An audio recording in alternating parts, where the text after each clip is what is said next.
Down here at the moment at the Frankston Art Centre for the exhibition called The Locals of Frankston. It's a real community exhibition.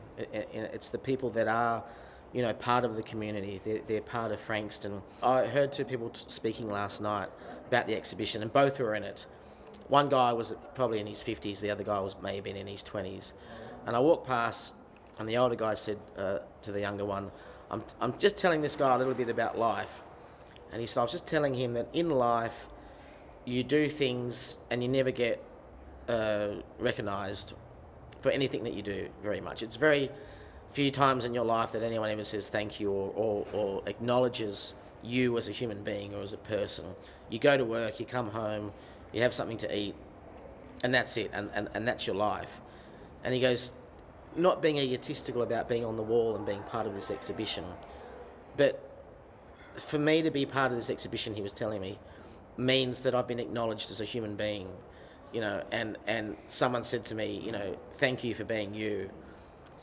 Alan's a great guy, actually. I got talking to Alan a bit last night at the show, and he runs a class for people that are on dialysis.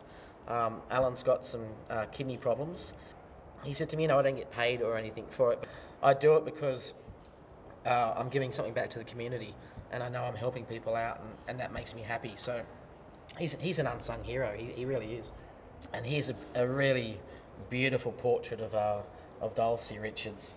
And I only met Dulce in December 2014, and she passed away in January 2015. But she was aged 91, and such a beautiful person. I mean, you don't have to know anything about her to know that she was such a beautiful lady. I mean, it comes through. It's shining through in that photograph, and that's one of my favourites. And yeah, she was a wonderful person, and there's a great history with Dulce and her family and the city of Frankston. They're very much a part of the community and very much in the history books as well, which is fantastic. Hillary, a lot of people were telling me about Hillary last night, telling me that she's been at every council meeting, I think, that's ever been in Frankston. So she's very much a part of the community, and everyone knows Hillary. Everyone was looking at this photo last night saying, beautiful shot of Hillary, and she's such an important person for the community. Bruce was interesting. When I met him in December of 14, at Cube 37, I took some photos, and he said, look, I've got some photos of my relatives in the car, and my relatives have been here for 150 years.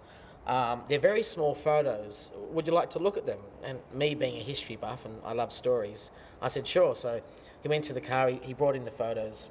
And what he's got here is, he's got photos of his ancestors, you know, taken in the 1800s. And I thought, if I could incorporate that little photo album of his ancestors with him, in one photo, I've got 150 years of history of Frankston.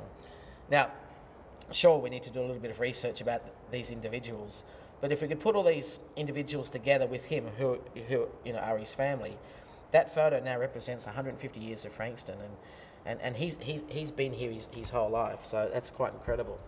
Well, thanks so much for watching this, and I hope you've enjoyed it. That's a very small snippet of what this exhibition is. So if you're watching this at home, come down to the Frankston Art Centre and check out the exhibition. It's on till the 27th of June 2015.